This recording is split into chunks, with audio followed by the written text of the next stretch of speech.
All right, everybody. Welcome back to the Liberty Portal podcast. Back here again in our beautiful studio in Bozeman, Montana. I'm here with the usual cast of characters. David Rand, how are you, sir? Howdy, everybody. Doing great. That's all you got for the people? Yeah. Oh, what do you want? What do you want to hear from me? I want to know how your life is, what you've been up to. Oh, yeah. So I just got done with the Brazilian Jiu-Jitsu competition and had a great time. 3 golds and gi, no gi, and the white belt absolute. Obviously, I'm a newbie. I'm not good at it, but I had a great time. I think you're underselling your ability and your knowledge of jiu-jitsu. I've seen you go down the rabbit hole on YouTube. And I've living room grappled with you a little bit too. And you know more than me. I'll say that. I know that for certain. Henri, how are you, buddy? I am great, as usual. Awesome. Yeah. Thank you for bringing all these delicious beverages, by the way. Cheers. No problem. Yeah. Oh, hit me. Here's to you guys. Cheers to you, Kyle, in the back. Hello. I'm in the back pushing buttons. I have not won any gold medals, though, unfortunately. There's still time. Yeah. There's still a lot of time. You got to come join us in the morning. Yeah, maybe. I've been trying to get Joe. Maybe if I get both of you in. There's just something about physical activity at 5 in the morning. Actually, so I just did a chronotype test. You guys familiar with chronotypes? No. So there's different sleep patterns and sort of patterns of like circadian rhythm and metabolism. And they're apparently, they're all like animal categories, right? Lion, bear, dolphin, wolf, I think are the... I didn't come up with these. It sounds very scientific. It's super, super scientific. Anyways, I did one of these quizzes because I was curious about what my chronotype is because it affects like when you should get up, when you should go to bed. I determined that I am a bear chronotype, which most people are, where I do best going to bed, shooting for a 5 REM cycle sleep pattern, right? So what this thing said I should do is go to bed at 11:10, fall asleep by 11:30, and then I wake up around 7, and I get a full perfect 5 90-minute REM cycles, and I feel great. So I've been doing it all week, and it works. I feel awesome. Nice. So long answer to I'm not getting up at 5 to do jiu-jitsu. You just go to bed at 8 and then wake up at 5. No. I got a life. Oh, I could do that. Fair I could probably do that. But yeah, I do. I also do a lot of late night things, right? Like I play music. And so switching, playing a show on a weekend to going to bed at 8 is... Yeah, I bet. My sleep regularity score goes way down. I'm not a fan of that. My muscles are just for show. He's just full of air. He pumps up in the morning. That is not true. Henri is a strong dude. In fact, you did some powerlifting before, right? I dabbled. Yeah, nothing too crazy. There's 15-year-old girls that can like put me to shame these days, but they're all on trend. So. People are so strong right now. Like it's crazy. It's all the roids, dude. Yeah. Are we not going to talk about the trans athlete thing right now? Is that what we're talking about? Oh, just diving straight in. There actually was a guy who just recently set a bunch of records as a female to prove a point, to show how absurd everything is, but like a fully bearded, very strong, experienced power lifter, just I think in the UK, if I'm not mistaken, just set all the female records. See, well, we're going there, so we're going to go there.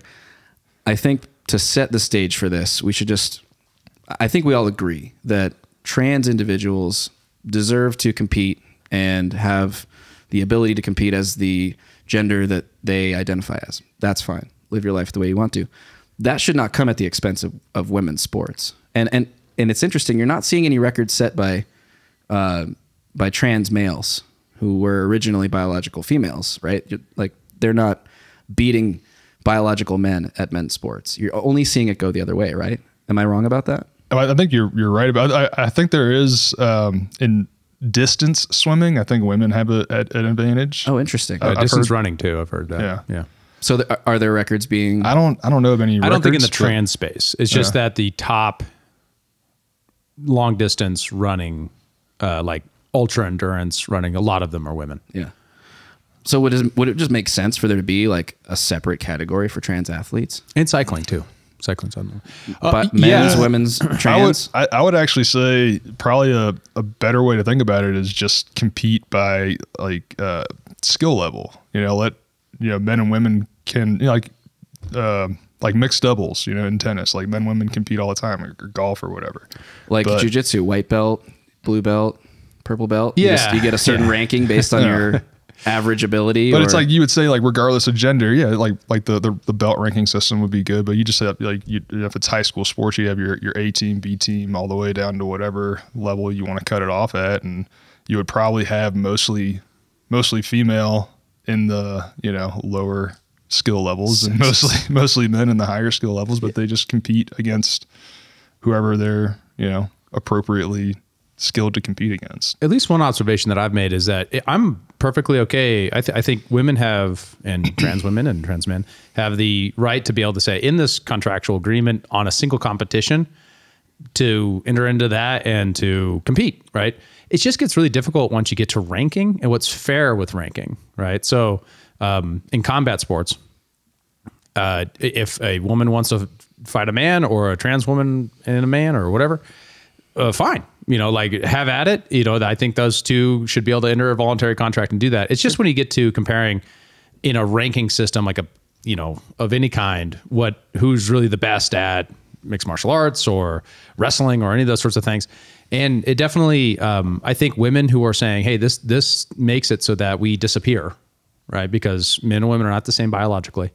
Bone density, tendon strength, there's lots of different ways where the muscular development, testosterone, because hormones matter, right? The reason why steroids are prohibited in most of these sports is because it does make a difference what the signal in your body is for how your body expresses itself. And men have an advantage with having 7 times the testosterone of a female from the time they're actually quite young. We're talking only like 10, 11, 12 years old. You're getting a very different body input. So, at recent competition, my son also competed in jiu-jitsu and went up it was him and a bunch of girls, and he got spanked, right? On quite a few of those matches. And he drawed one out, and it was his first competition. I'm really proud of him. Got a bronze. Good for him. But it was definitely, you didn't get the sense that it was, that it was unfair. But by the time you're somewhere in puberty, that dynamic changes substantially when it comes to strength and ability to apply force to somebody else. Yeah. And, yeah, go ahead. There's this story that just happened today, actually. Swimmer Riley Gaines, who was deprived of a medal, came in second to Leah Thomas, former swimmer. She was on a speaking tour. She was in San Francisco at San Francisco State University, and allegedly she was attacked by like kind of an angry mob of trans advocates who, I mean, in the video, I don't know if you've seen the video, they're shouting obscenities at her. I mean, she's like being hustled down a hallway by security, like to get out of there. It did not seem like a very tolerant environment, to say the least. And I think it brings up an interesting question around how should we approach the way that the trans movement is leveraging what seems like more often actual violence against people who are speaking criticisms of some aspects of their movement or their worldview. How I mean, they're leveraging real violence against people who they're saying are speaking violence against them. It seems like a concerning trend. I mean, what do we see? What do we see going on here, Henri? What are your thoughts? There's always been this trend of your speech is violence and my speech is advocacy. And yeah, this goes back all the way to like the Battle of Berkeley, or even probably before. Milo Yiannopoulos and Coulter went to Berkeley to give a speech and turned into a huge riot outside. And because you can't, the shouting down dissenting voices has been kind of that MO for a long time. And I think even in other cultures, we saw this in Mao's Cultural Revolution, speech on one side is approved and speech on the other side is violence. And violence on one side is considered a type of speech in a way, because it's a protest. Like you can burn down a whole city during the George Floyd riots, and that's a mostly peaceful protest. But if somebody has a wrong think opinion, then that is a type of violence. Yeah, I want to differentiate too that one trans activist hitting this woman is wrong and terrible, but we don't want to paint all trans activists with that brush. Plenty of people are in that space who want a peaceful movement. It would be like Black Lives Matter. plenty of people who were peaceful, wanted a peaceful civil rights like movement. And then obviously that is, has a lot of noise in the system the minute there's violence. And then they get associated with that. And then they're like, I still want to support this thing I believe in, but I don't associate with those guys. Just like if there was, I don't associate at all with anarchists who do terrible, violent things, right? Of course. I would, but that doesn't mean we might not share a philosophy of self-ownership or something like that. I just disagree with them about that. Yeah. I think that's an important distinguishment, and I don't like, at least one dynamic I don't like is people trying to draw some line between the school shooting and this as an example of like trans people are getting violent when these are two different examples of people who did terrible violent things, but that doesn't mean that all the trans movement is that. Of course not. And I'm certainly not meaning to suggest that. I hope that, that wasn't misconstrued. Yeah. There was just another attempted or, what's the word they used? Someone suspected of planning a school shooting arrested in Colorado Springs, turned in by, I believe it was his sister, trans person. I mean, again, it's not an indictment of all trans people. Of course not. I mean, that's completely antithetical to the whole libertarian movement. We want to treat everybody as individuals. But there is seeming to be some kind of trend developing where it's okay to use violence from this perspective, but not on this perspective. And I think that anyone should unequivocally disavow violence against anyone for their opinion. It's just an opinion. These are just ideas. We need to be adults in this country to tackle all these complex issues that we have. We need to be doing it peacefully and justly, and not trying to just, strong arm people into silence so that we can have our way through, wielding the force of the state to get our ideology impressed upon everyone else. That's just my opinion. Yeah, and to get into the legal part of that too, the heckler's veto is what you're talking about, right? Where you shout down someone in order to prevent them. You physically intimidate someone in order to prevent them from speaking. That is not, that is protected speech, right? The state can protect people from intimidation, right? And that is a just role, right? So I think there is, of course, there's a huge difference between saying, we're going to go to this place to protest it versus we're going to go to this place and mob it and actually force someone into a room and then hold them there and actually ask for ransom at one point for that person to get out of that room. Those sorts of which is what they did with Riley Gaines. Yeah, which is horrifyingly bad. And not only that, it's a bad methodology, right? I mean, like I'm on your side. You're just not on your side at that point, right? If you really don't like that philosophy or whatever she's saying, and oppose her, you are losing allies the minute you put in those tactics. Right. It is not a good strategic direction, like you're saying, to bring more people into your camp, onto your side of an argument. It doesn't look good to be chasing anyone out of a school who's just there to speak. And I mean, and it's happening more and more often. It's a product of the polarized world that we're living in, and it sucks. And I wish that we could all just grow up a little bit and maybe zoom out and look at all the things going on in the world and figure out a way to get along just a little bit better and have some more civil conversations, like like we're doing right here. Totally agree. This episode is brought to you by our friends at Zesty Beverages. They're on a mission to unf the standard American diet by crafting drinks with fewer calories and more nutrients from real food. Their lineup of delicious offerings now includes Electric Peak Yerba Mate, postbiotic sodas, keto-friendly, ready-to-drink margaritas, and hard teas. Wondering what a postbiotic soda is? Well, head on over to zestybev.com to learn more and find a retailer near you. Once again, check them out online at zestybev.com. That's zestybev.com. Something I'll add to this is that there's a concept in Marxist thought called good trouble, which that quote has been starting to get layered around recently from a lot of politicians and stuff. And it's very much in this wheelhouse of you try to shout people down, but you're always like, but I'm not being violent. I'm not being violent until the other side is kind of provoked into violence. And then it's an all-out assault. And I'm seeing a lot of politicians these days. AOC said it, a few others that are using this term good trouble now. It's just thinking about the game theory at large. Important. Very interesting. You don't want to be a foil for your opposition, right? That's why it's so important that people who engage in this space carefully articulate what they think is true without engaging in generalizations, without engaging in work that says, oh, I see a pattern and this pattern holds true for everybody, because it turns you into someone who looks like a point you're not trying to make, right? Or additionally, that if someone shouts at you, you react calmly, coolly, and you look like the adult and they look like a child, right? How many reaction videos do you have people, some campus speaker, the person's freaking out and the campus speaker just calmly dissects the argument and they look good, right? So I think the right, if they want to be heard here, needs to be careful. Sure. And if the left wants to gain more ground back from what they're losing from this, and I do think politically they're losing ground here, is to restrain that and to hold accountable the people on their own side who are stepping out of bounds and trying to implement a heckler's veto. Absolutely.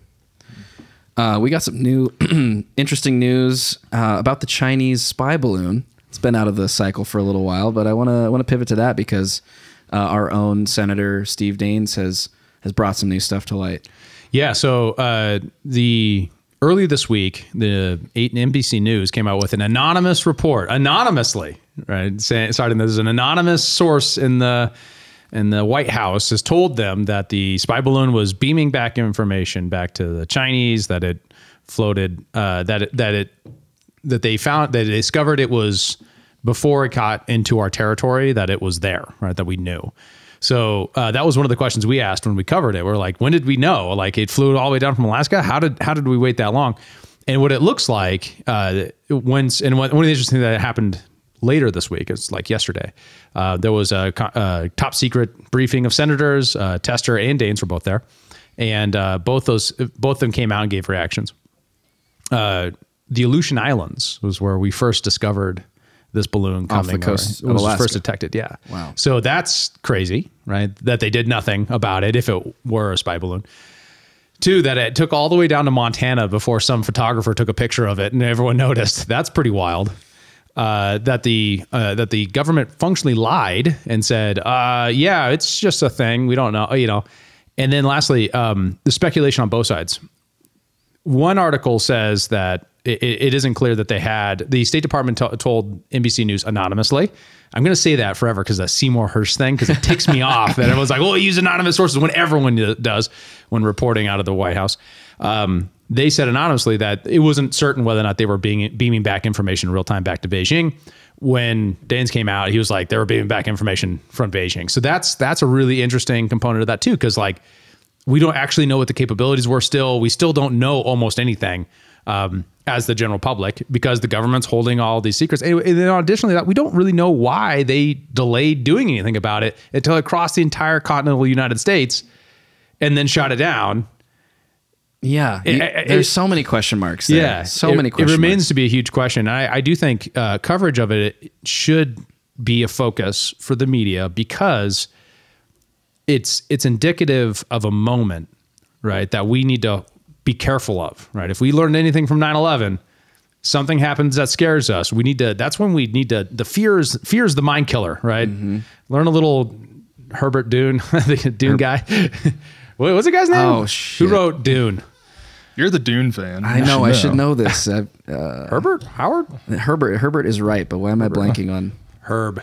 Just our buddy Herb who wrote Dune. Our guy Herb, yeah. I think that's his last name, actually. Muad'Dib. Frank Herbert. Frank Herbert. Thank you. Oh, Thank you. God, there we go. Frank Herbert. Yeah, but fear is the mind killer, though. Yeah. I mean, it causes us to do really stupid stuff. It causes us to react, right? We get out of our rational brain where we have space to think and make calculated decisions. And we do irrational, stupid stuff. Right. And I think there are legitimate criticisms of the Biden administration in this space, but I also don't think it's like, well, if something comes into the United States, airspace, we just blow it up. Right. That's also like kind of a dumb way to approach it too. I mean, it's if the only tool you have is a hammer, everything is a nail, right? Right. That kind of thing. It's just like, well, one size fits all solution. Right. When it plays well in the media, right? Because people have that fear of that. Another one is, although we don't have any evidence of this as public, Daines does make the claim that it did go over Maelstrom and over the nuclear silos in Montana. Daines makes that claim. Yes. So from this briefing that he got, it seems like he got some information that did substantiate that. he makes that claim. So, I mean, there was speculation about that. I mean, obviously we don't have evidence of that. And if this were the Trump administration, I won't say is claimed without evidence, that this is but I do think it's interesting. I think it's something that, as we develop it, this could be an area where we're seeing the government lie to us again, and be unclear or at least secretive in a way that drives fear, because the more we don't know, because they don't want accountability, we won't know. So then it's going to be any balloon flies over, the American people are going to freak out. Yeah. Was there a component of this that has something to do with, the Biden administration not wanting to provoke China by just blowing it up? I mean, is there any? Because I know there are ties between the Biden administration or members of the Biden family, and there are financial records coming to light allegedly, I believe, that link, Chinese entities and members of the Biden family. Like, is there something here to it? Even better, if it was done to avoid a diplomatic incident, that's an opportunity for the Biden administration. So like, hey, we might have a diplomatic incident here. We're negotiating it and figuring it out. And if they control it, then get it out of here. And if you don't control, we're going to blow it up. Yeah. I mean, like, if it's an out of control weather balloon of sorts is what they claimed. Well, then why would they matter? Why would it be an incident if we took it down? Right. Yeah. I didn't like how Tim Pool, when this was all happening, was like, they should have shot it down over Montana because there's like nobody up there. I was like, what's funny is that's actually one thing that Dan said is he said like, yeah, if it was floating over Malmstrom, there's a whole lot of area between Malmstrom and Billings. It's completely, nowhere. Like he said, the biggest risk was some pronghorns or some antelope or some prairie dogs. You know? Which is like, that's a fair point. Funny little dust up on Twitter with Danes a while back, right? Too, where he posted a profile picture with his wife and a pronghorn that she had shot, and I think there was a rifle in it or something like that. And his account got banned on Twitter for like a few days. Classic hunting picture that anyone in Montana has probably taken if you've done any amount of hunting, and he got banned from Twitter for violence. My favorite thing was that like everyone else after that just started posting their hunting pictures as their profile pictures. Some people we know posted those same pictures and then also got their accounts. Oh, did they get banned too? Yeah. I think Kendall Cotton. Yeah. No way. Yeah. Kendall got banned. Yeah, the AI censorship algorithm, it always triggers for like blood and stuff. So hunting pictures are just commonly hit in that regard. We need Joe Rogan to talk to Elon about that. Speaking of other weird stuff that's happened in Montana, on Monday we had a train carrying a shitload of beer derail and spill a bunch of Coors Light into a lake, which I have to say is winning the train derailment lottery in the context of like East Palestine. Like, couldn't have really asked for much more, and it's just like the most Montana train derailment I've ever seen. Did you guys? Did you happen to see the article? The funny thing about that is it's actually the second time it's happened. It happened before in 1999, and they called it the Silver Bullet Run or the Silver Bullet Brigade or something like that, where you have all these Coors floating down the river and people like fishing them out and having themselves a nice free Coors. It was like the most Montana thing ever. It's like this boat of fishermen who were like dipping their nets in the river to pull out 18 packs of Coors. I was just like, dude, we are for sure living in a simulation. But as far as like the pattern recognition of that, I think is interesting, right? Because now that we've had this balloon, a whole bunch of other balloons got blown out of the sky for who knows what reason. And now the train derailment there, we're seeing these other train derailment. All of a sudden it's like, it stands out to us. Yeah. And I think it's like mastery of that, component of your brain that says, oh, there's a pattern. It must be real or substantial or important. Well, it seems even one step removed from that, though. It's not necessarily just that the public is noticing these patterns. It's that the media, I think, is recognizing, oh, these things are interesting to people. They're getting clicks, they're getting attention, or people in the media are having, recognizing these patterns and publishing these various pieces. Right. Because they work, I guess. Yeah, this is like news stories on trail derailments are hot right now. Pump it. Yeah. Every derailment of any kind around the country. It's like 1,000 a year. And now we're going to get like hit with train derailment stories every couple weeks. Well, so long as most of them are beer and not toxic chemicals, that'll work for me. Yeah, it's already cleaned up, so that's a good thing. It didn't take long. The rail line's already working again, so all do good. That is good. Well, let's see. That's such a fun story. I don't want to pivot to serious news. It's a Friday. I want to keep it light, but we're gonna do it. Let's talk about Syria. So people listening might not really be aware that we've been at war in Syria for how long now? since the Obama? Obama administration. Yep. And just recently, we had a contractor and 5 service members killed in Syria, like this week. What were the circumstances surrounding that? So the accused Iran-backed militias are trying to advance their agenda in Syria. The U.S. is trying to prevent, I'm not sure if they disagree about this, is trying to prevent a Sunni new caliphate, ISIS. So we have about 900 soldiers in northern Syria and some bases up there in order to be there in case ISIS comes back, right? That's kind of like a vampire situation. We're just kind of waiting outside the crypt with a wooden stake. And some garlic. Yeah, right. In case the ISIS comes back. So we have all these soldiers just kind of out there in the middle of nowhere in Syria.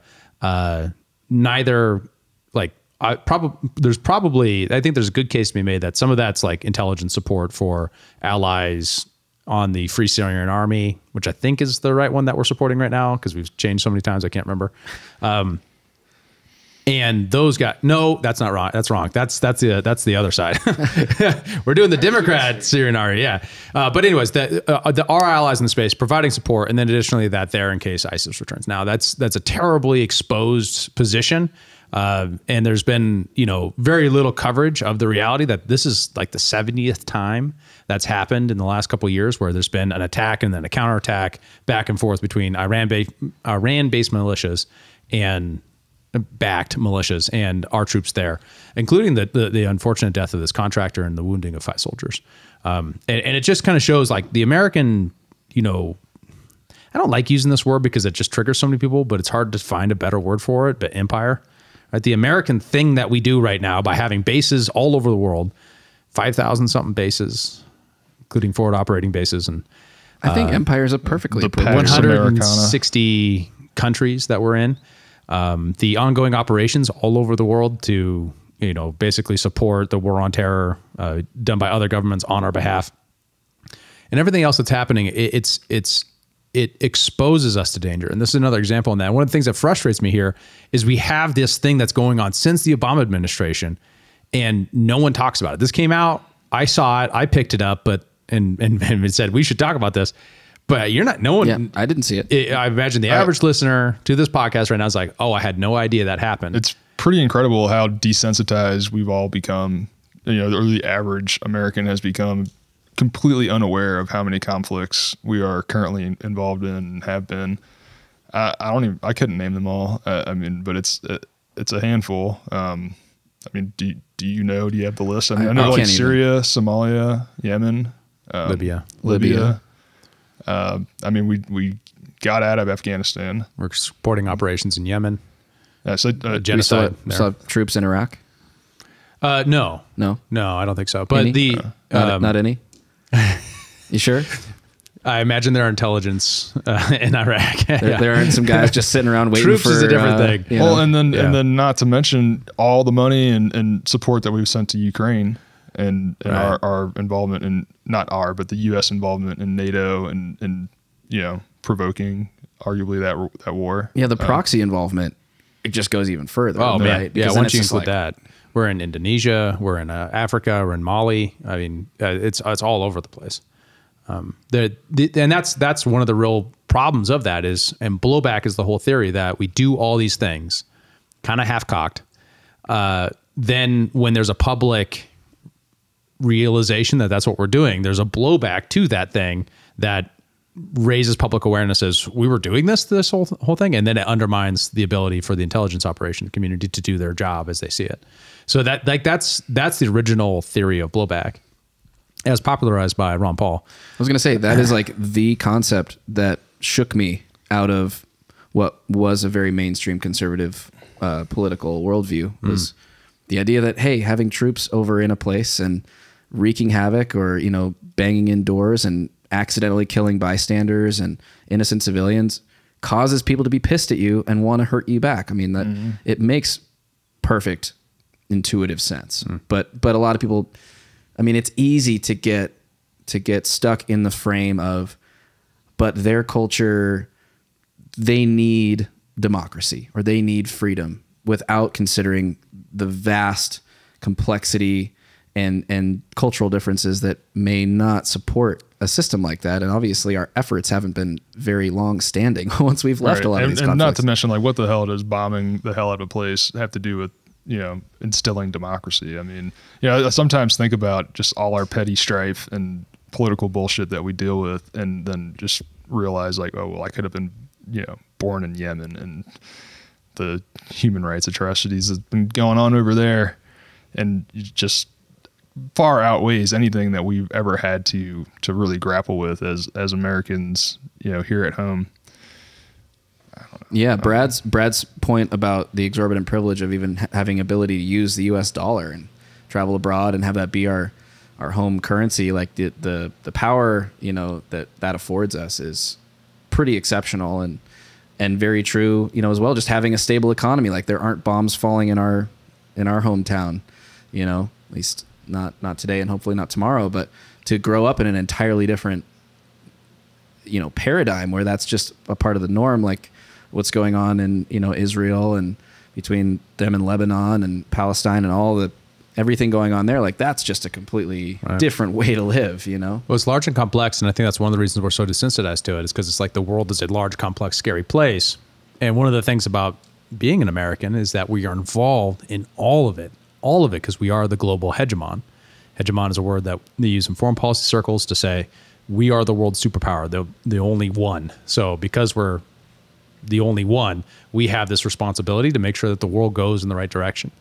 I think, you know, from our perspective, it should be the other way around, right? That we should realize that we have limited means to be able to pursue a foreign policy end, that the United States military can't do anything. They can't create democracy through bombs. We've been bombing Iraq since the 1990s. Bill Clinton's first act as president was to bomb a chemical company that was making penicillin in Iraq. Yeah. Right? I mean, that's how long we've been there doing stuff. And then we're surprised when the people there aren't big fans of ours. 500,000 children died from the blockade of Iraq after the Saddam Hussein invasion, the Kuwait-Iraq War I. How do you ever forgive a country for that? It's like hard to wrap your mind around. Yeah. 500,000 children. Right. Imagine that. Imagine if COVID harmed little kids. We were very lucky with COVID that it didn't.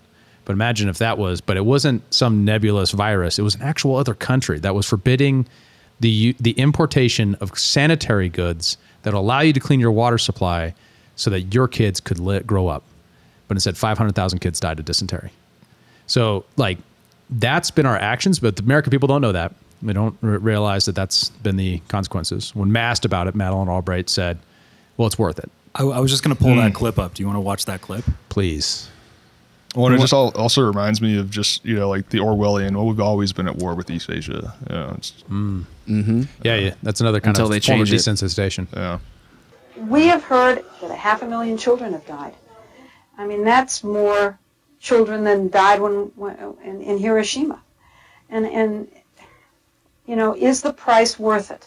Well, let me just say that, speaking diplomatically, the world is a mess. I have been to those places, believe me. I have seen people that are dirt poor that then spend money on things that are not healthy.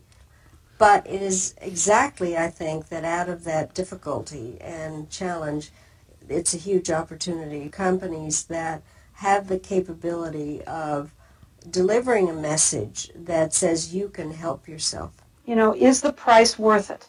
I like the idea of an American product being helpful to people in other parts of the world. I've studied so she's democracy shilling my whole life. American They say, well, companies. let's kind of just worry about ourselves and not worry about everybody else. Okay. This to me is indicative of this classic like crisis response situation, right? Where she's making such light of the situation and looking at, and I guess on one side you could say glass half full, she's looking at the opportunity, but it's such a shallow perspective on the gravity of that situation. And so like detached. Not taking responsibility for the fact that it's our blockade keeping those goods out in the first place that are causing these deaths. And could you imagine if you're a Muslim in the Middle East and they're saying the Americans are murdering 500,000 kids? Do you want to get on this plane? and go bomb these towers. Yeah. You know, and that's not justifying it. That's saying we're detectives in a murder mystery here, and we need to understand the motives of the murderers in order to stop further murders. And that isn't saying that we shouldn't defend ourselves. That isn't saying we shouldn't go after Osama bin Laden for doing the bad thing he did. What that's saying is understand your opponent. And if you're feeding them propaganda by doing evil, terrible things yourself, you invite evil, terrible things. And that's a great example of blowback. Totally. An awful example, but yeah. Well, I mean, it's I don't mean it's good in the moral sense. I know what you meant. I mean, it's terrifying, and it demonstrates well the point. I just don't want somebody to take that quote out of context. Yeah, right.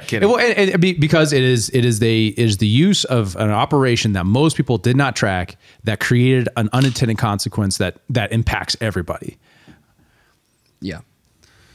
Well, I think it's interesting. I mean, and to go back to your earlier comment, if you want to find a better word for it than empire, I don't know that there is a better word for it than empire. I mean, the parallels between, what happened with the fall of Rome, the Roman Empire, and what's happening now with the United States, are somewhat eerie when you really look at it. And the Dutch and the English and many other. And one of the things that I find so fascinating is the link between war and debasement of the currency. And, we see those things going kind of hand in hand. We've had this, since I was born, the United States hasn't not been in some active conflict, which is kind of a shocking thing. Like, there might have been periods of lull or periods of higher activity, more violence, less violence, but it's been going on for my entire life. And well, it's kind of, it's fascinating that, when Rome started debasing their currency, it was to fund ongoing wars. And in the past, nations had to stop fighting a war when they could no longer afford to pay for it. And that's no longer the case. We can always afford it by just printing more money because we are the world superpower, because we have this hegemony, and because we have this military that can sort of enforce in a lot of ways the use of our currency at the end of the day. Right. And the alternative vision isn't that we don't defend ourselves. The alternative vision is that we realize that you cannot central plan an economy and you can't centrally plan world peace. That the world is too big and too complex, that you have to be realistic about what you're actually able to do with your military.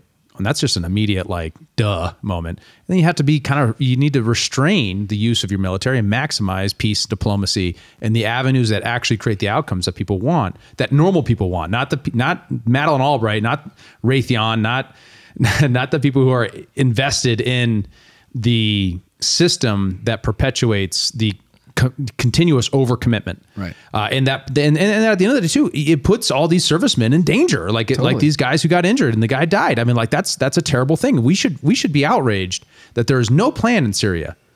We should be outraged that we are giving weapons to Al-Qaeda in Syria. We should be outraged about this, but unfortunately, the American media has gotten to the place where it's kind of it's just a thing that happened. It's at the bottom of the page of beat 3, if in old newspaper terms. Right. And what's on the front page is something like Trump being indicted on 34 identical charges of whatever it was, improper filing of some expense for, I don't even know. How do you characterize this, Henri? What's going on with Trump? The Trump thing? Yeah. Oh man, it. First of all, every U.S. president should, if you're going to arrest U.S. presidents, it should be for these war crimes, right? And if to think that what Trump is getting, brought in for is some hush money paid to a porn star, it's the most ridiculous reason. They've been investigating this guy nonstop. They've turned over every leaf, and this is what they come up with. It's impressive that he's actually that clean. Yeah. I can't remember who it was that said it. It might have been on Crowder's show.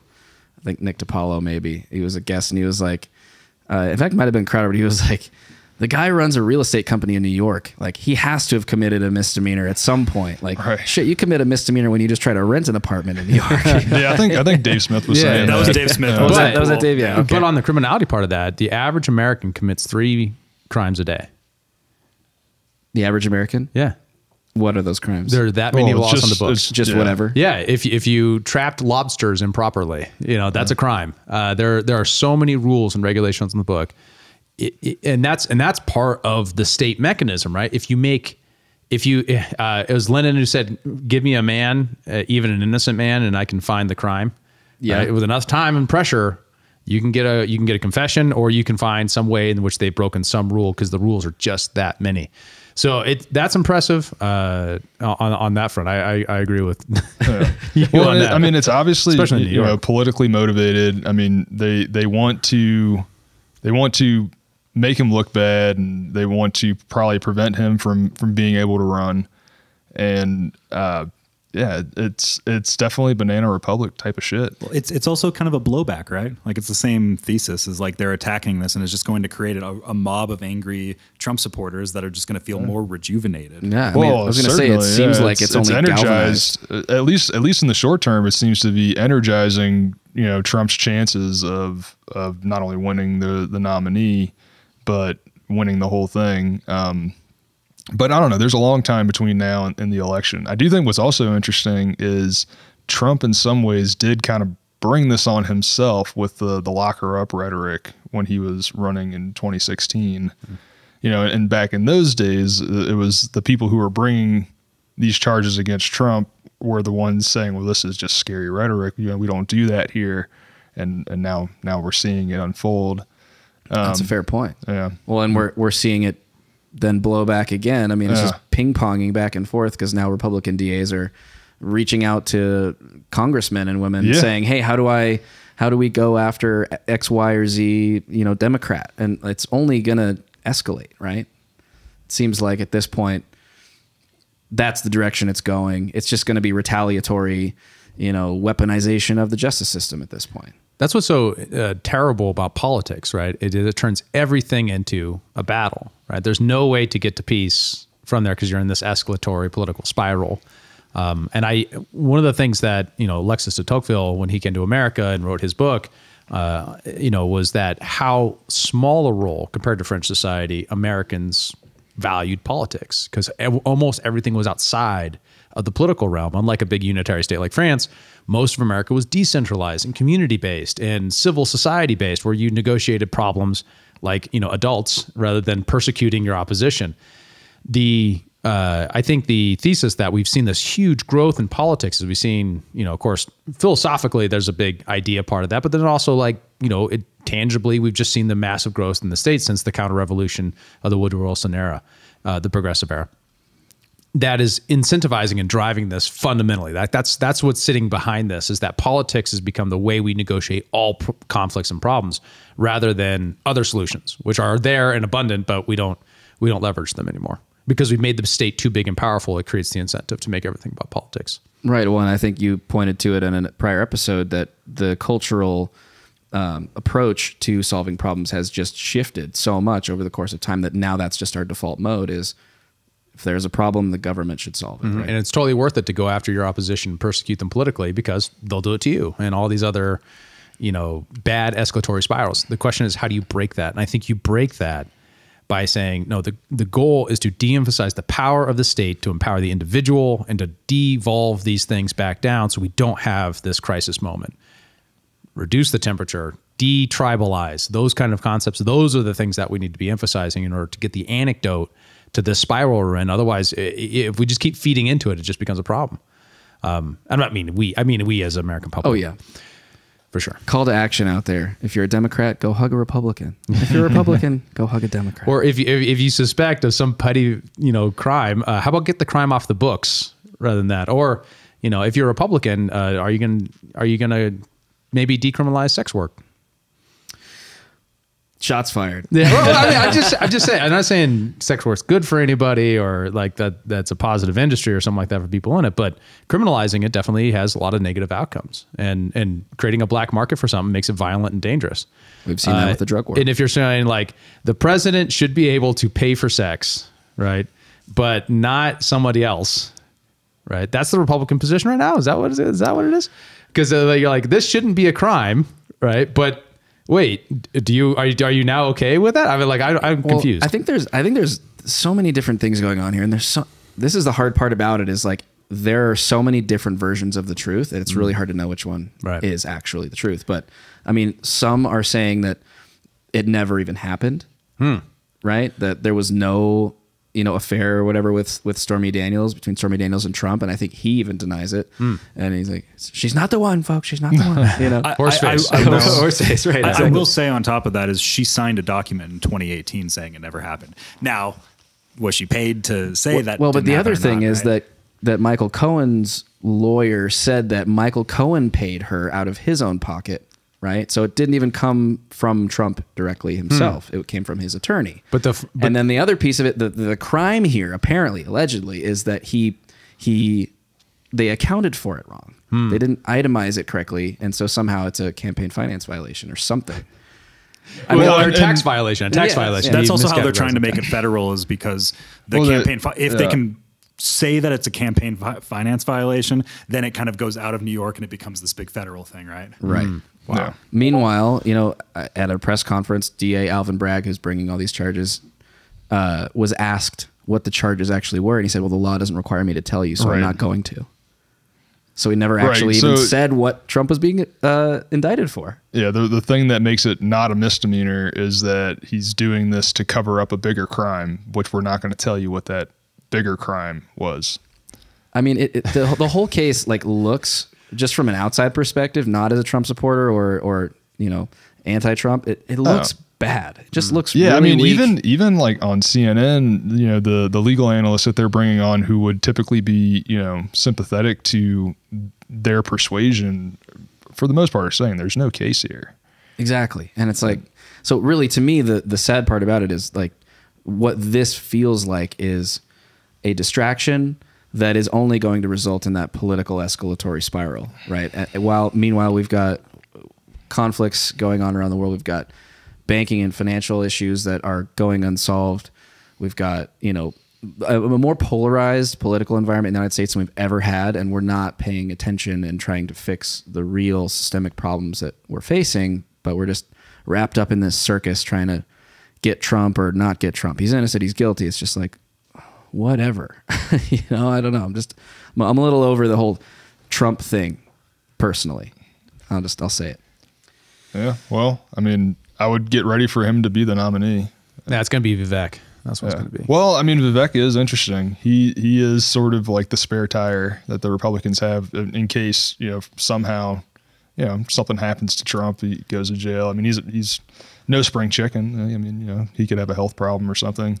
Vivek is he's as healthy as he's ever been, folks. He actually does look a lot fitter than he did during his presidency. People say that he's lost weight. Less Big Macs. Yeah. Probably got some of that Ozempic going on, right? That's one of the speculations. Oh, is it really? Yeah. I was just kidding.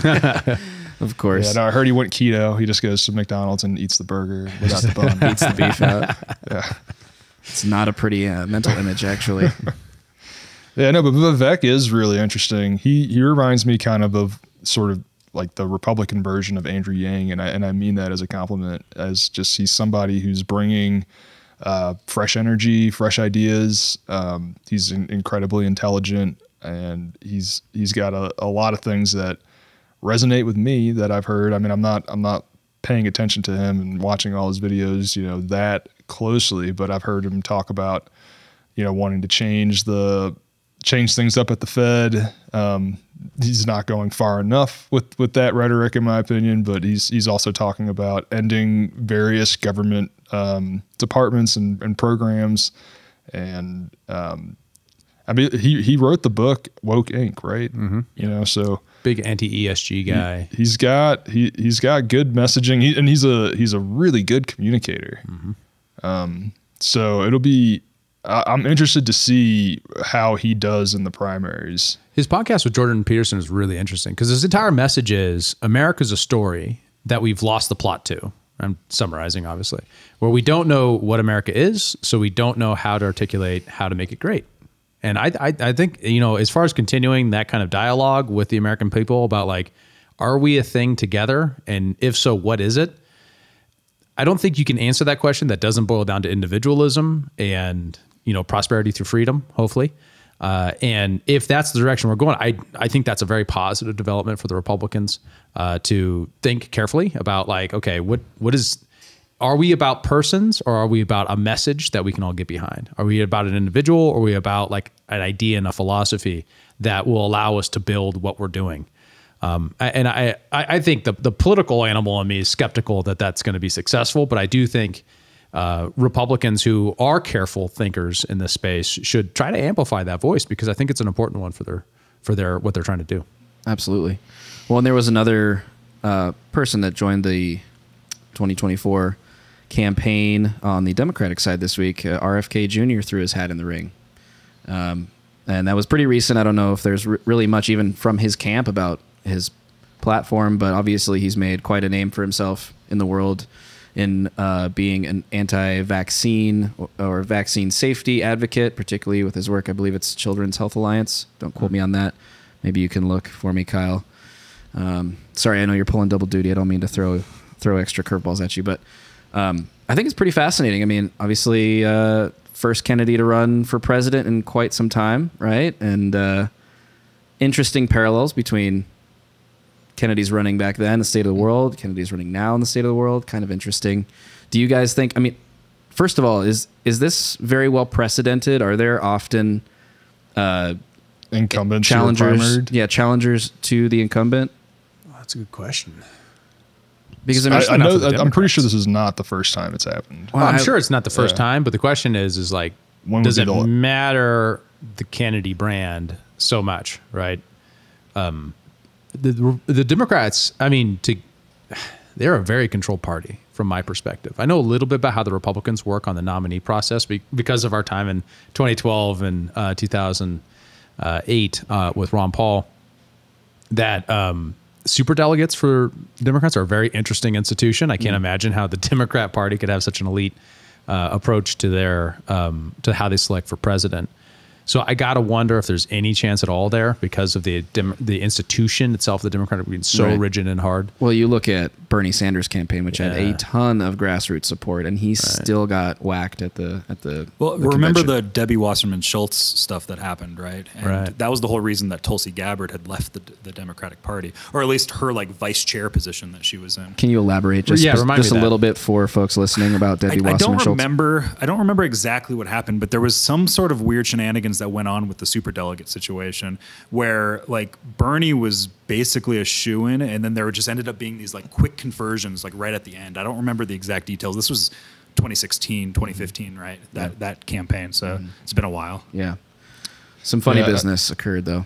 I mean, I think your average Democrat voter would prefer to see a different ticket, but probably the, behind the scenes, people in charge really like this sort of sock puppet president that they can run the show and have him be just, this animated, sack of meat that crazy Uncle Joe telling another joke about ice cream, or something like that. I mean, it's really interesting to me that, we're seeing more and more Democrats come around having a look behind the curtain, if you will, at Joe Biden as president, take the rose-colored glasses off and just look at like his mannerisms and the way he speaks and how inarticulate he is most times and how he says and does all these strange things that his team are constantly scrambling to clean up in his wake. And it's like, I think most people are probably of the mind that there probably shouldn't be a second Biden term, right? Like he's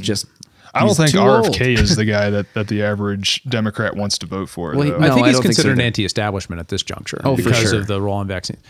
But I mean, it's interesting because the Kennedy name still matters. I mean, the largest voting bloc is still baby boomers, and they grew up during the Kennedy era. And I don't think that's a small thing. It could make a difference. Yeah. Well, and I would say, again, from our experience with the Ron Paul campaigns, primarily in 2012, which is when I got so jaded with the political system because I saw how incredibly poorly he was treated in the media.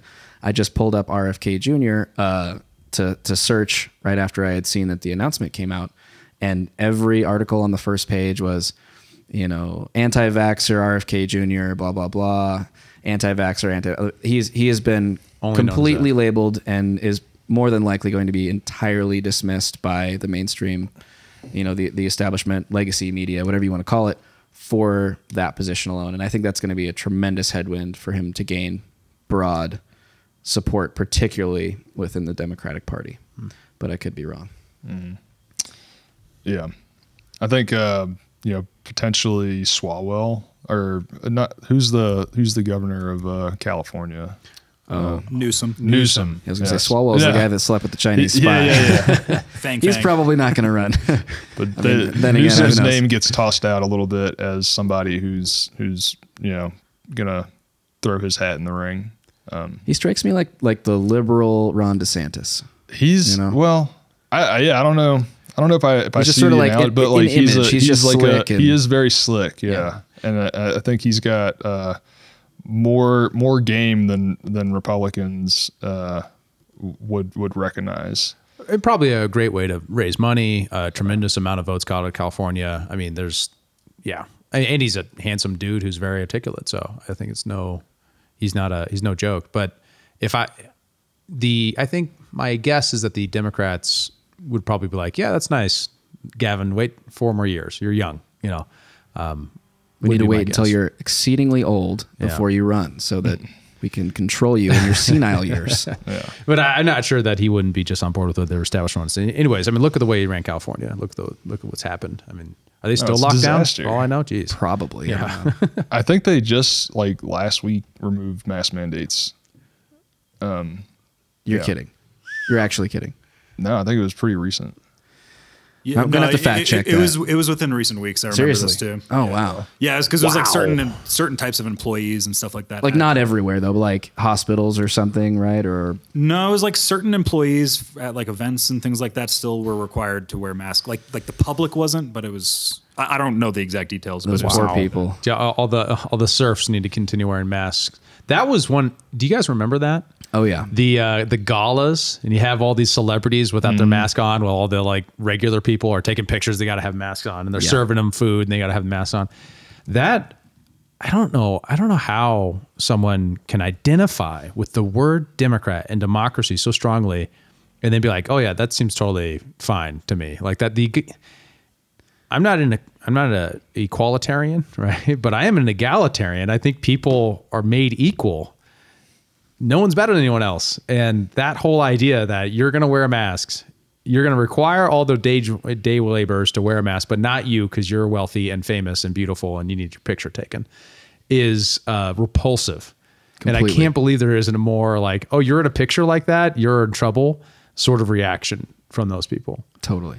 It's so parallel to the climate ideology that says, oh, we're going to fly around the world, go to conferences to tell you how you're living your life wrong and you need to be more green, while emitting how many, tons of CO2 with their private jets. It's like, it's just so elitist. It's disgusting, but somehow people still just put up with it. I don't know. Yeah, I'm all for private jets, but I just hate the finger wagging at Africa for trying to create an industry and saying like, well, just melt steel with, solar panels.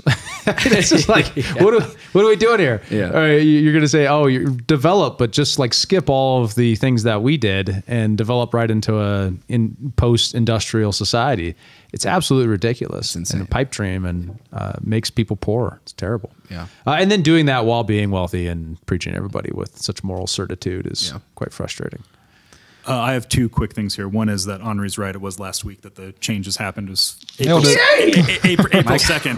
But also going back to the Debbie Wasserman Schultz thing. So this was when the WikiLeaks dump happened. That's right. Yeah, and same time period where like Seth Rich died outside the DNC and all that. It was collusion with Debbie Wasserman Schultz as the DNC chair with the Hillary Clinton campaign. That was the big thing, and she was demanded to step down and resign from her chairmanship. Got it. And it was like another lifetime ago. Seriously. Yeah, 2016. It was a different world then. I do want to say, since we've invoked the Clinton name a few times, that none of us are suicidal. We all love our lives, okay? You got to do it. You can never be too safe. Yeah. I think actually you got to be careful about using that word for terms of service. So we're not trying to unalive ourselves. Right. That's right. Yeah. We need the bleep button. You need the beep button. I'll have to just do it in post. It's fine. I want to live. I love to live. Well, I want to bring it back to this Texas crypto bill because I think this is a super cool thing that's This happening. is our white pill right here. This is our white pill. Good things can happen, guys. Yes, good things can happen. So, relatively breaking news today, the Texas legislature introduced a bill that would essentially build the framework for a gold-backed digital currency issued by the state of Texas, which is being done in the framework of sort of undermining the Federal Reserve's stranglehold on the currency by putting the state in charge of their own currency, which is, I think, a novel perspective. There have been a lot of efforts throughout the past 100 years to try to minimize or at least open up the Federal Reserve to some scrutiny, to some public oversight from Congress, or to even bring it to an end, because I think that we all at this table agree that it should be brought to an end. But this is a novel approach to that, more of a grassroots approach. Kyle, I want to turn to you because you're our resident crypto degen. What are your thoughts on this? Have you had a chance to look into it at all? I have not looked into it at all. That's not helpful at I all? literally got it sent to me like 30 minutes before we started recording. But what I will say is there are cryptocurrencies that are backed by gold, and I know Paxos has run amok with the SEC recently. None of this was, there's legislation. There's no legislation behind these things or anything like that. But like this does exist and has existed. I would be curious to see where this goes, because this would be the kind of more decentralization of the market around currencies. So that'd be cool. Yeah. So there's precedent for state banks, right? That's an interesting one that people don't know about. Is it North or South Dakota has a state bank? There's precedent for digital currencies that are backed by a hard asset. And there's a lot of unique ways to combine the digital asset to the physical world that tie them directly together. And then additionally that, I think it's an interesting move by a state to, there's not without precedent. During the Great Depression, various different Western states actually issued their own dollars because of deflation. There were no dollars. So they started issuing their own dollars in order to try to kickstart local economies so that someone had something to trade as a medium of exchange. So I think this is a good move from the state legislature of Texas, and I think it's something definitely to watch and hopefully spread to other states. As at minimum, your backstop. At a minimum, you have something to transition to that already exists, that already regular, that already can be mass adopted very quickly, like a cryptocurrency could. In the state, if you wind up with a very inflationary environment or a very deflationary environment. Yeah, I mean, those who know me know I'm not a big fan of Bitcoin, but I do think gold-backed or commodity-backed cryptocurrencies are sort of the inevitable future of the monetary system. I'd prefer to see it come out of the market rather than out of state governments, even if it's the smaller local state governments. But I will say the type of backing that you want to see, it's not enough for it to just be backed. It has to be redeemable as well. Mm-hmm. You have to be able to go somewhere, exchange your currency, and say, give me my money back. And that's how currency and money are supposed to work. The whole problem with the debasement of currency is that it becomes less attached to the backing, that you can't, you get a run on a bank because of, there's too many dollars circulating. There's not enough gold backing it, and people can't redeem it. It's the redeemability that really matters. The other thing to note would be, as long as we live in the under the dollar regime, if Texas does this, then Gresham's law applies. And so you would, if you have the ability, Gresham's law is often stated as good money or bad money drives out good. Which, so to think about it, if you have, this was first observed when when gold was more commonly circulating. And so people had gold and silver coins. If you had really nice, newly minted gold coins, you would prefer to hold on to those. Whereas like the ones that were more worn down and had less gold in them, you would circulate those because you would rather part with that and save the good money. Mm-hmm. So if the gold back redeemable currency is out there, why would you spend it if you had the option to spend, this depreciating crappy money? Federal Reserve note. Right. That's interesting. So you think that it would almost have, it wouldn't be circulated as heavily? Well, and until the we see the end of the dollar regime, or until the dollar also becomes backed by gold and redeemable in gold, Gresham's law would drive out.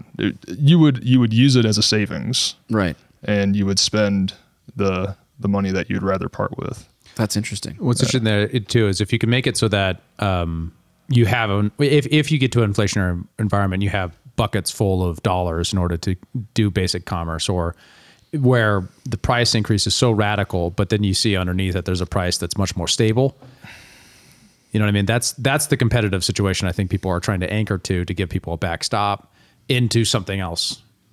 If you get into that place, so are you saying that goods would have two prices, one for Federal Reserve notes and one in Texas bucks or whatever they're going to call it? Exactly. If you got to that place, because people are actually fleeing from the dollar. That's what happened in the Weimar Republic. People started trading in other kinds of alternative currencies. That's what happens all over African republics right now. People actually trade in cell phone minutes. So you'll see prices that are in the local currency, but then you'll actually on the marketplace actually barter for cell phone minutes as an alternative currency. So there's lots of ways where competitive currencies can work out that way, but it has to be a very specific set of market conditions. One of the big things with this gold stuff too is a lot of it's going to depend on what blockchain you're building on, because at the end of the day, you could just end up having Executive Order 6102, which was FDR seizing all the gold and nationalizing the gold. Yeah. You could just end up having that go down. And at that point, it's like, it doesn't even matter how verified your gold is on the blockchain. Like, they just go to where all the gold is being stored, which is going to be in banks. Well, this is a detail that maybe we don't have the answer to right at the second, but if it were a state-issued currency and the state was holding the gold, could the federal government repatriate the gold from the state? Well, yeah, then you end up getting kind of like a nullification states' rights argument. That right.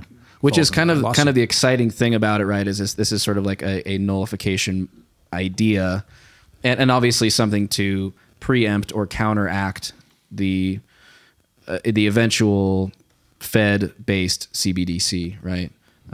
Central bank digital currency. At least it seems like that's built into their thinking around why they would want to have something like this. Right. And I actually think it's a strategically sound move too, because if you're saying the Fed comes out with their central bank digital currency, so we already have that in Texas.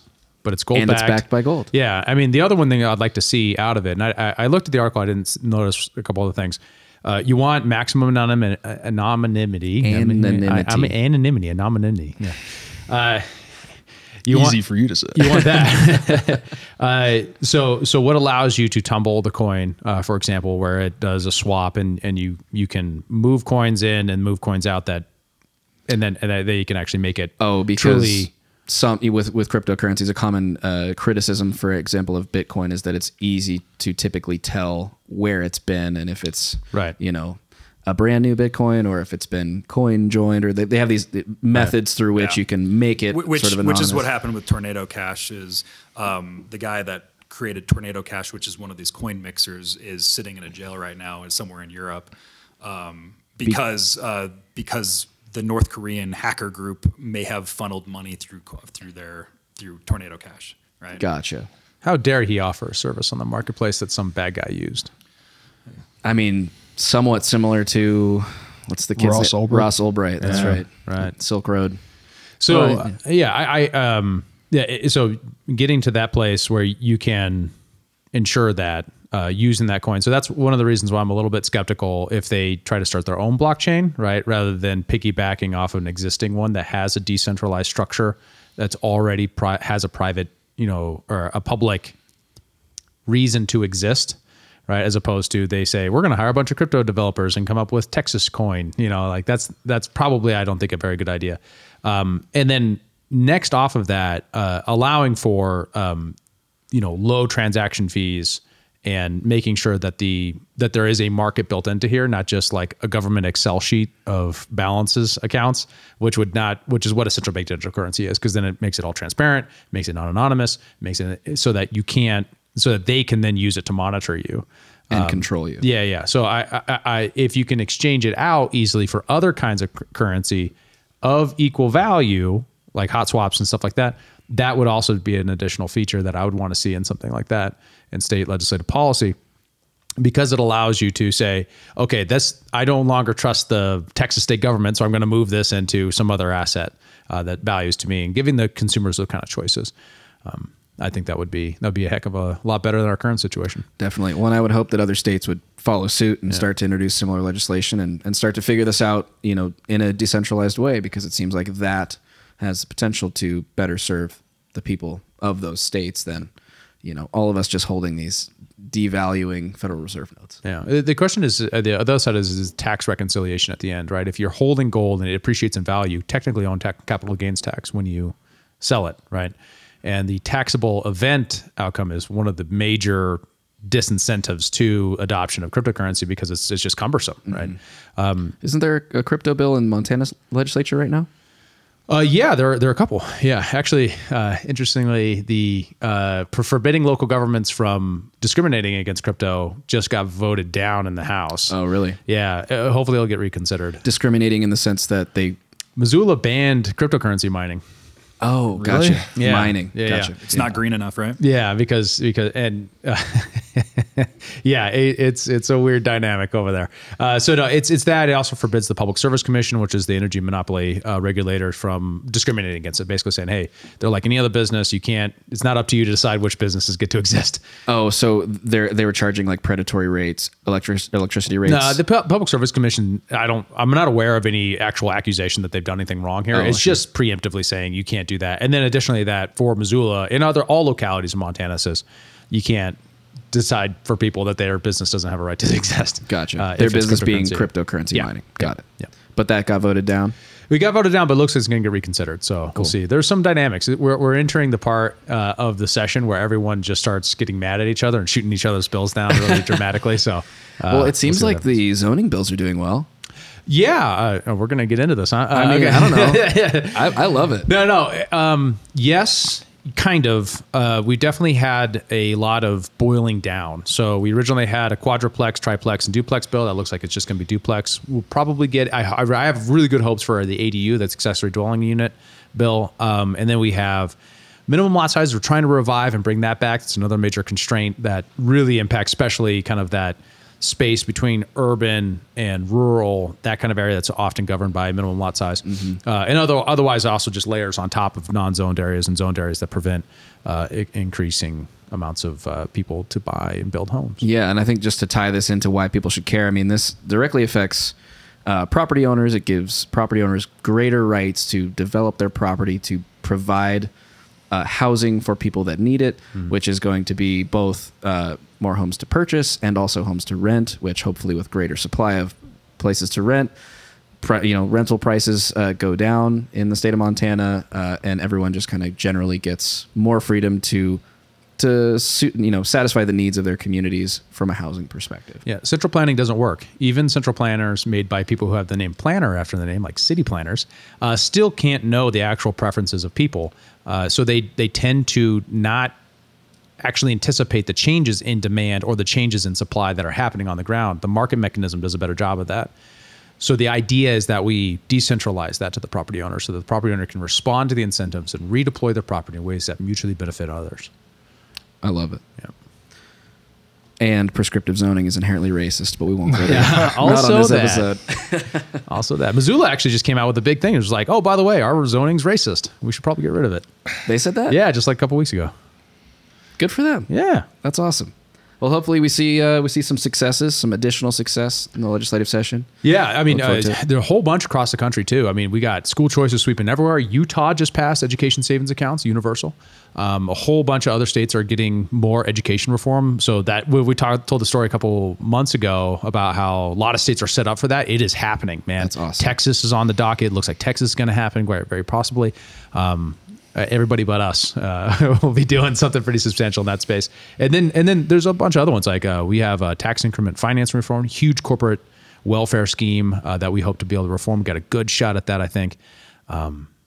Tons of good movement on the state level that people, I hope we should probably do a deep dive on sometime. We definitely should. Yeah. Maybe we'll do a legislative session wrap up once it's all concluded and once you're no longer in the weeds. Just a giant white pill. Just a giant white pill. So here's what we did. Good things are happening, guys. I know there was a lot of doom and gloom all over the place, but man, is it there. Yeah. Let's talk about Neil deGrasse Tyson. Yeah, let's do a video.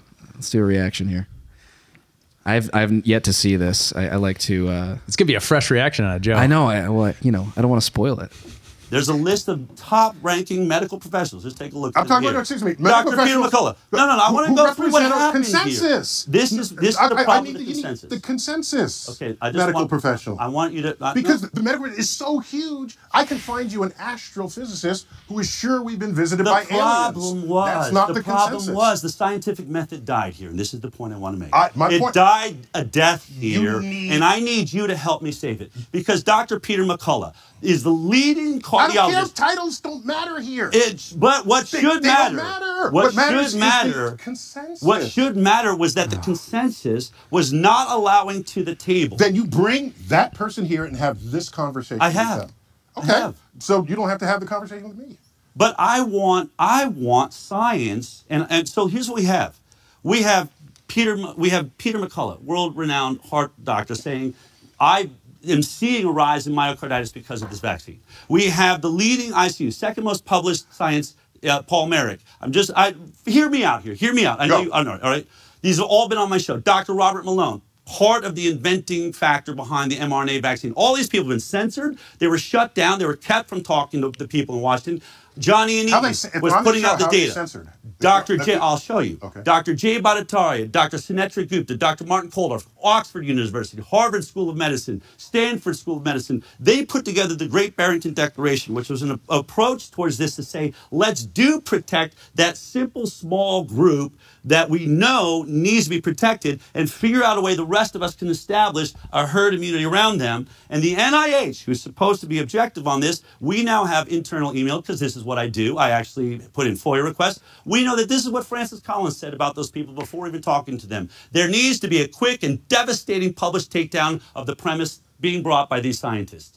That was the approach to science. No other science can be allowed in here. You started this out by saying every challenge should come in, every way to say that we don't agree with the hypothesis. Maybe these people say you don't need the vaccine, there's a way through this, or we should be tactical with the vaccine. All of these people were kept out of the conversation. All I can comment and you were wanting me to sign onto a social contract where the scientific method isn't being used.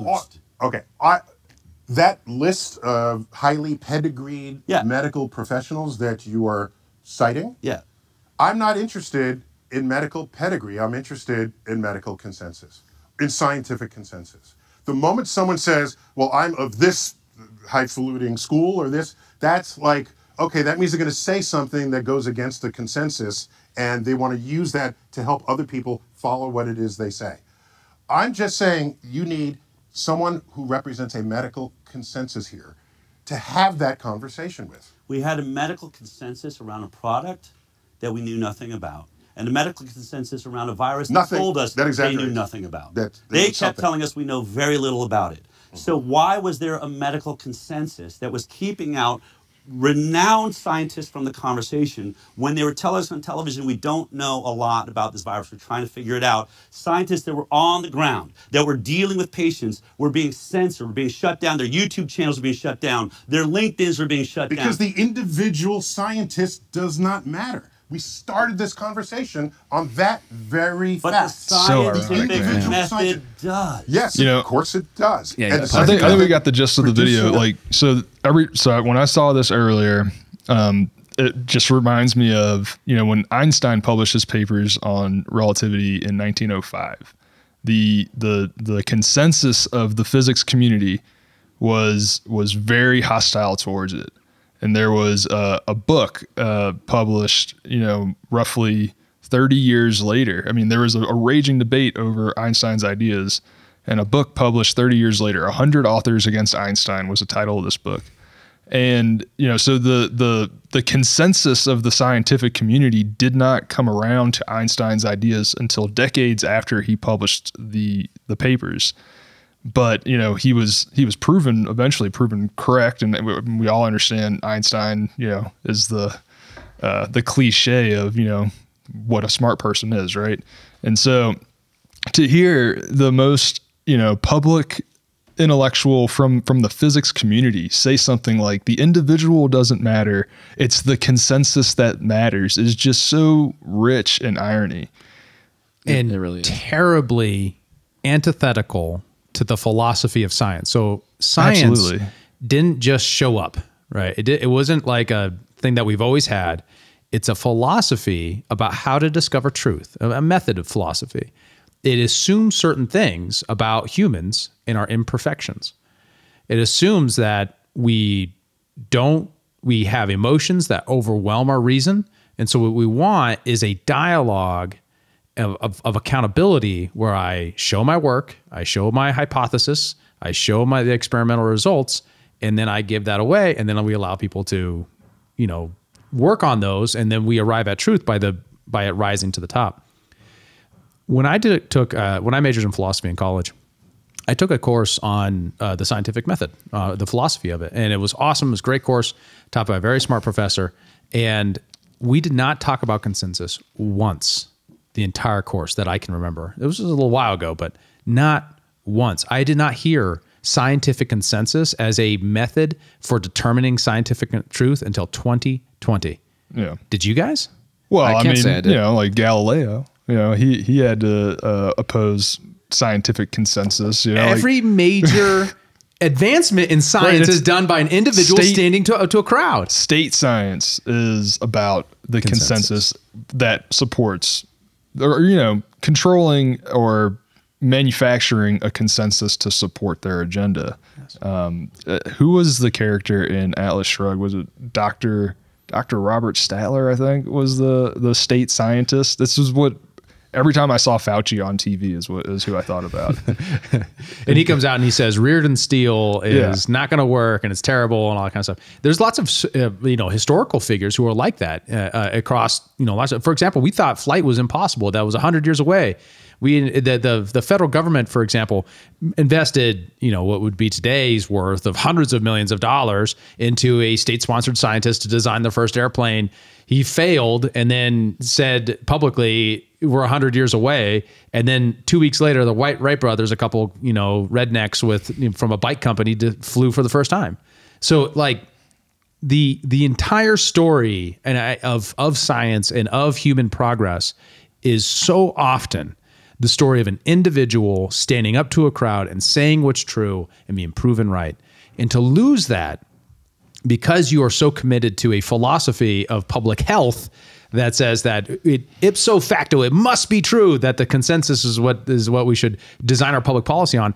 That sits on top of a whole bunch of premises about politics and human nature and science and just diving on the science part. That is completely antithetical to Francis Bacon and the scientific revolution of the Enlightenment that science came from. And then even better articulated, the ideal for science from my point of view is Robert Polanyi's The Republic of Science, which dives into this very dynamic it's very fascinating, right? Because in Enlightenment, we had two ideas that came out simultaneously, deeply connected to one another. One, without any planning by government, people can satisfy each other's needs in a free market that allows people to serve one another, and it creates more wealth by doing that. That idea by Adam Smith, Wealth of Nations, 1776, publishes a book that basically says, hey, between countries and within countries, there's this interesting dynamic, and it has these features. Simultaneously to that, we said, if you have this public process where you allow knowledge to act as a market signal of hypothesis and thesis, hypothesis, and the actual experimental results, you can create more knowledge and signal within the reputation of science.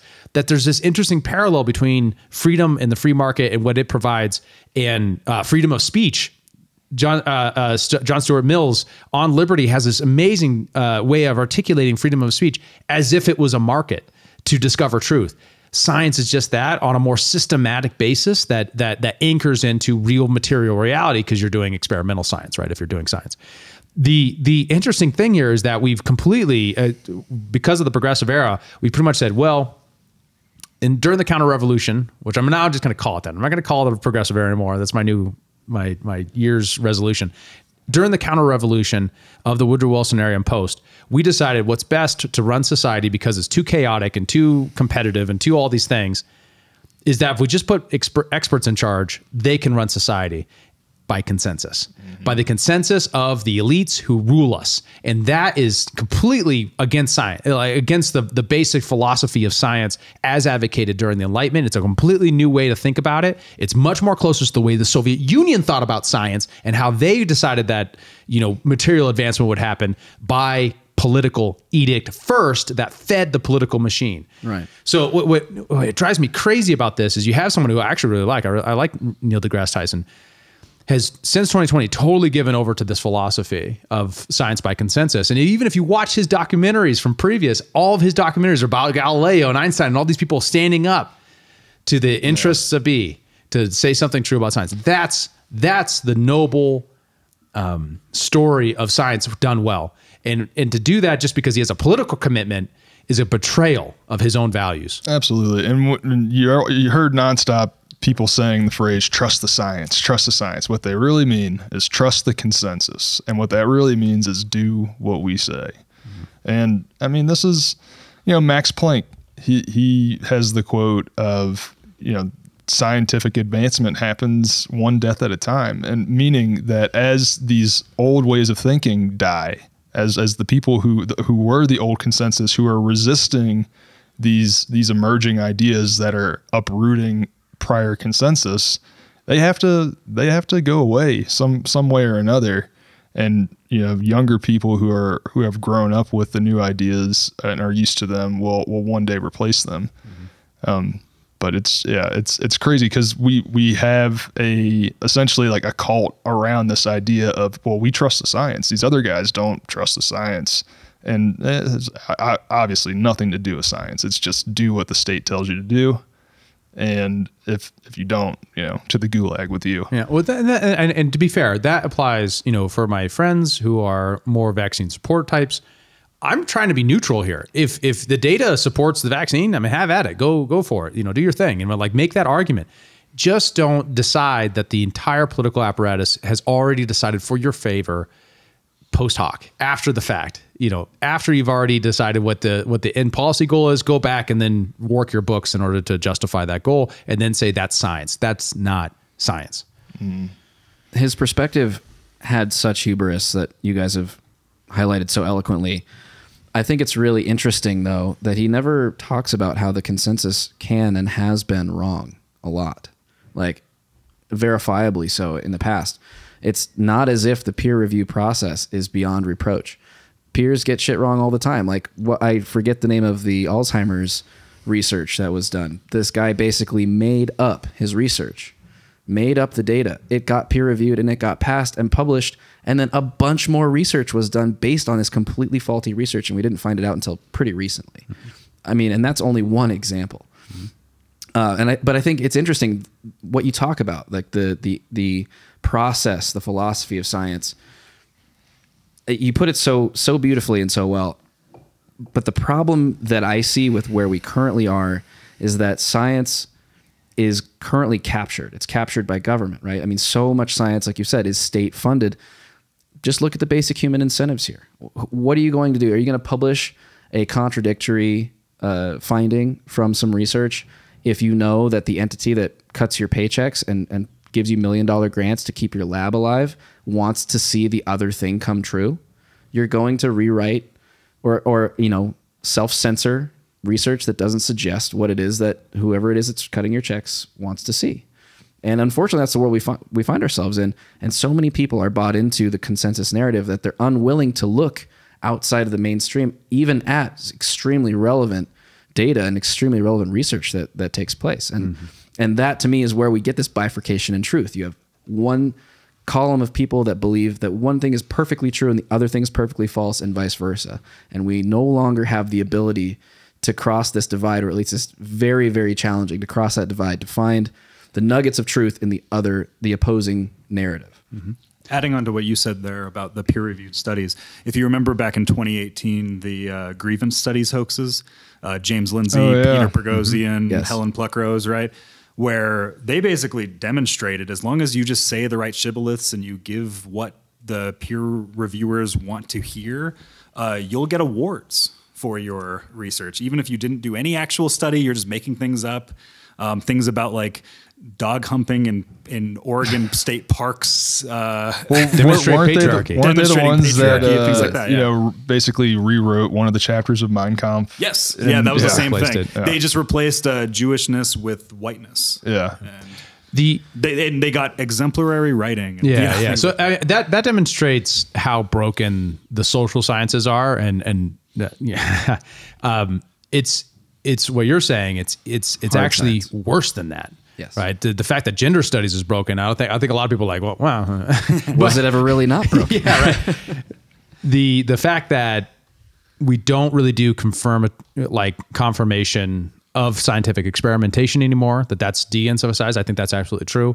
In economics, there's a huge replication problem that's been around for like a decade now that everyone talks about but never actually gets into or tries to solve. Economics papers, there's some good stuff out there, but for the most part, it's a lot of economists trying to replicate essentially themselves as statisticians, and they're really bad at it, and they're not doing actual economics, as in praxeology, logical deduction from first principles, and I mean that's what the real heart of economics is. Right. But yeah, most of the stuff out there, unless you're looking at like Stephen Levitt, is garbage in the economics field. Yeah. So it's such a challenging problem of how do you separate state and science? How do you create better incentives so that scientists get rewarded for checking the work of other scientists, so you actually build real knowledge? And I think a larger private research and less public research is probably the solution to that. Forget the book, but there was Tom Woods talks about it a lot. We should definitely plug it sometime. Which one are you talking about? Basically, it's a history of how scientific research was privately funded. Kyle, you looking on it? The background of how, and I think I could describe it directly, the trade-offs between public research and private research, and how one of the reasons why America was so competitive throughout the Industrial Revolution is, unlike Europe, we mostly funded science privately, while Europe had a very centrally top-down, court system for science. And as Murray Rothbard pointed out, the court religious figure has been replaced with the court economist and the court scientist. And they exist not to do knowledge; they exist to justify state power.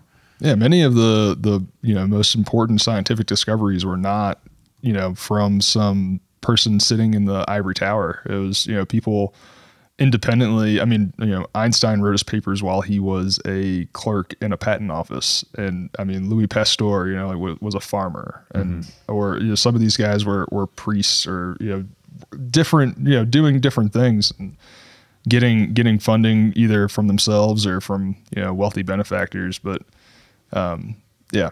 Well, the question is, to me, is the sanctity of pure research for research's sake free of politics or free of bias if funded by a private party more so than funded by a government entity? That private party funding that research can have all the bias in the world as well. So does that really solve the problem of the money dictating the outcome of the science if the scientist is incentivized to want to get future funding?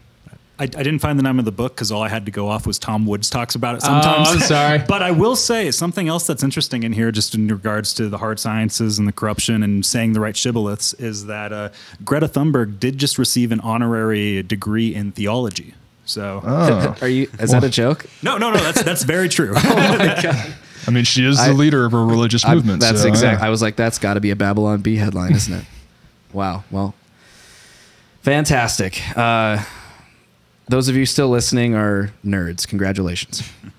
We did kind of go long, did we? That's all right. We had a really good conversation, and I'm glad that we went into what we did, because I had this very conversation with a friend of mine not long ago, and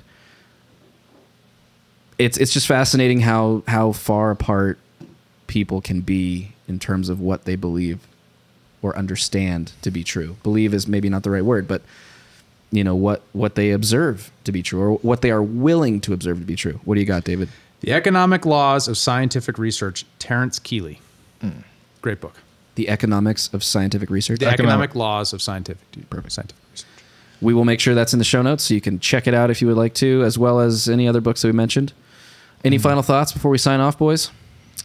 Oh man, I don't know. I was thinking about the white pill because you mentioned before we started how you're reading it now. I recently read it. It's an excellent book. We've brought it up on the show before, but there are some good chapters in there talking about state-funded science in the Soviet Union compared to what was going on in the United States. There's also some our conversation earlier about Biden being a kind of controlled apparatus of the sort of people behind him.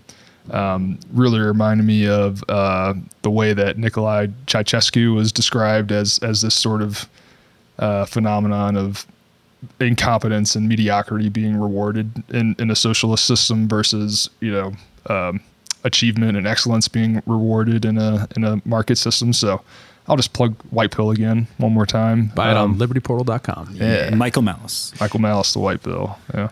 And if you know Michael Malice, get him on the show. We'd love to chat with him.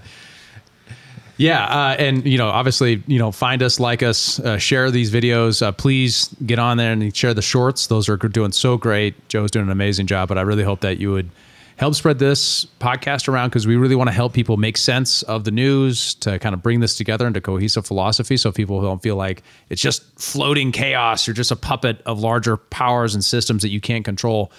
These things can make sense if we just take the time, dive into it, and that's what the service we want to offer to you. And hopefully we can help your friends and neighbors do the same.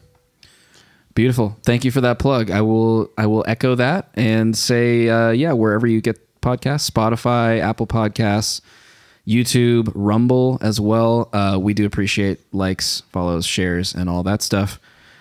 Kyle, thank you so much for your hard work back there. Single-handed without Evan today. We appreciate you. It was double duty. It was rough. You did a great job. Hopefully the edit looks good. Save me the work, all right? There might be some things you have to do in post. Okay. Thanks for being honest. We appreciate you for watching, guys. See you next time.